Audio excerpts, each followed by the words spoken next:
میرا یسوع تے کی ہے. تو یہ ایمان جو ہوتا ہے، میری زندگی کے اندر کئی ایسے ایکسپیرینس گزرے. میں ٹور اپنے ایونجلسٹک ٹور پہ تھا، بشارتی ٹور پہ تھا میران، وزیرستان اور بندوں کے اندر. تو وہاں پر مجھے ایک خاندان میں کئی منتھ سے جا رہا تھا، تو ایک خاندان نے مجھے بلایا، اور انہوں نے وہ فیملی جو تھی خود بھی وہ میڈیکل سے بلونگ کرتی تھی اور اچھے خاصے عہدوں پر فائز تھی. انہوں نے مجھے بلایا اور ریکویسٹ کی کہ پادری صاحب، ہم ویسے تو ہمارا اتنا زیادہ تعلق خادموں کے ساتھ نہیں ہے، تو آپ ضرور آئیں اور آپ ہمارے گھر میں دعا کریں. میری مسز ہے، ابھی وہ باہر تھی، واپس آ گئی ہیں، تو وہ چل نہیں سکتی کئی سالوں سے، لیکن خدا میرے دل میں ڈال رہا ہے. میں نے کہا شکریہ. ہم عبادت کے بعد وہاں پر گئے، اور جیسے ہی میں نے بات کی کہ آپ ایمان رکھیے، تو وہ فیملی نے اس بات پر بڑا غصہ کیا کہ پادری صاحب ہم ایمان ہے تو آپ کو بلایا ہے. میں نے کہا چلیں آپ غصہ نہ کریں، 5 منٹ مجھے اپنا ایمان سنا دیں. کتنے؟ 5 منٹ اپنا ایمان سنا دو. کتنے منٹ؟ آج بڑے سے بڑے ایماندار کو چھیڑ لو، 5 منٹ اپنا ایمان مجھے سنا سکتا. کتنا ایمان ہے کیا؟ یہ میں ذرا درست کرتا ہوں. اگرچہ انہوں نے خدا کو، او بھائی ایمان کیا شے ہے؟ ایمان اس چیز کو کہتے ہیں جتنا ہم خدا کے بارے میں جانتے ہیں اور یقین کرتے ہیں، یہ ایمان ہے. بولیں، خدا کے بارے میں جاننا، اور اس کا مطلب ہے جتنا ہم خدا کے بارے میں جانتے اتنا ہم خدا کے بارے میں بتا بھی سکتے ہیں، اور جتنا ہم یقین کرتے ہیں اس کا اظہار بھی کر سکتے ہیں. اس لیے جاننا کیا ہے؟ ایمان. بولے، جاننا کیا ہے؟ ایمان. اس کا مطلب ہے ہم جتنا زیادہ خدا کو جانتے ہیں، ہم اتنا زیادہ خدا پر کیا رکھتے ہیں؟ ایمان رکھتے ہیں. بولیں، ہم جتنا زیادہ خدا کو جانتے ہیں ہم اتنا زیادہ خدا پر ایمان رکھتے ہیں. اگر آپ تھوڑا خدا کے بارے میں جانتے ہیں تو پھر ہمارا ایمان بھی کیا ہوگا؟ تھوڑا. اگر زیادہ جانتے ہیں، اب اگر کوئی شخص اپنا ایمان نہیں سنا سکتا تو وہ پھر وہ جھوٹا دعویٰ کرتا ہے. اگر کوئی وہی ایمان سنا سکتا ہے جو ہمارے معاشرے میں پایا جاتا ہے، یسوع مردے زندہ کرتا، یسوع اندھی آنکھیں کھولتا، یسوع لنگڑوں کو چلاتا، تو یہ ایمان تو آپ کو دنیا کی بہت سی کتابوں میں مل سکتا ہے. پر یاد رکھیے جو خدا کے کلام کے ساتھ جڑے ہوتے ہیں ان کی گفتگو اس سے کہیں بڑھ کر ہوتی ہے، ان کا ایمان اس سے کہیں بڑھ کر ہوتا ہے. ہیلیلویا. اب پہلی بات ہے خدا کو جاننا اور خدا پر ایمان رکھنا. پہلی بات کیا ہے؟ یہ خدا کو جاننا ہم نے کیا سیکھا؟ ایمان ہے. بولیں، ہاتھوں کو اٹھا کے بولیے، خدا کو جاننا کیا ہے؟ اب خود سے کہیے، میں جتنا خدا کو جانتا ہوں میں اتنا بڑا ایماندار ہوں. بولیں، ہاتھوں کو اٹھا کے بولیے، ہمیں جتنا خدا کے بارے میں جانتا ہوں میں اتنا بڑا ایماندار ہوں. بھائیوں کی آواز نہیں آئی؟ میں جتنا خدا کے بارے میں جانتا ہوں میں اتنا بڑا ایماندار ہوں. آمین. کل مسئلہ حل ہو گیا. ایماندار کون ہے؟ اب خدا کو کہاں سے جاننا ہے؟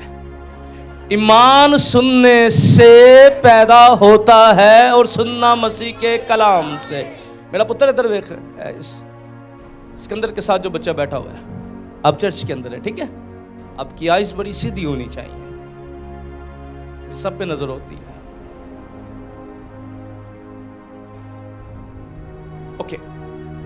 سننا مسیح کے کلام میں سے. کیا کرنا ہے؟ دوسری بات، ہمارا جاننا ٹھیک ہونا چاہیے. کیا ہونا چاہیے؟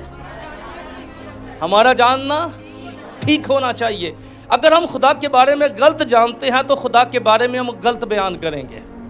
اگر ہم خدا کے بارے میں صحیح جانتے ہیں تو اس کا مطلب ہمارا ایمان بھی صحیح ہے. اگر ہم خدا کے بارے میں، ایمان تو ہے، کئی دفعہ ایمان تو ہوتا ہے، لیکن وہ ایمان جو ہے وہ کلام کے مطابق نہیں ہوتا، وہ ایمان ہمارے اس انجیل کے پیغام کے مطابق نہیں ہوتا. اس لیے دو باتیں جو ہیں، صحیح تعلیم صحیح ایمان کو پیدا کرتی ہے. ہیلیلویا. کون سی تعلیم؟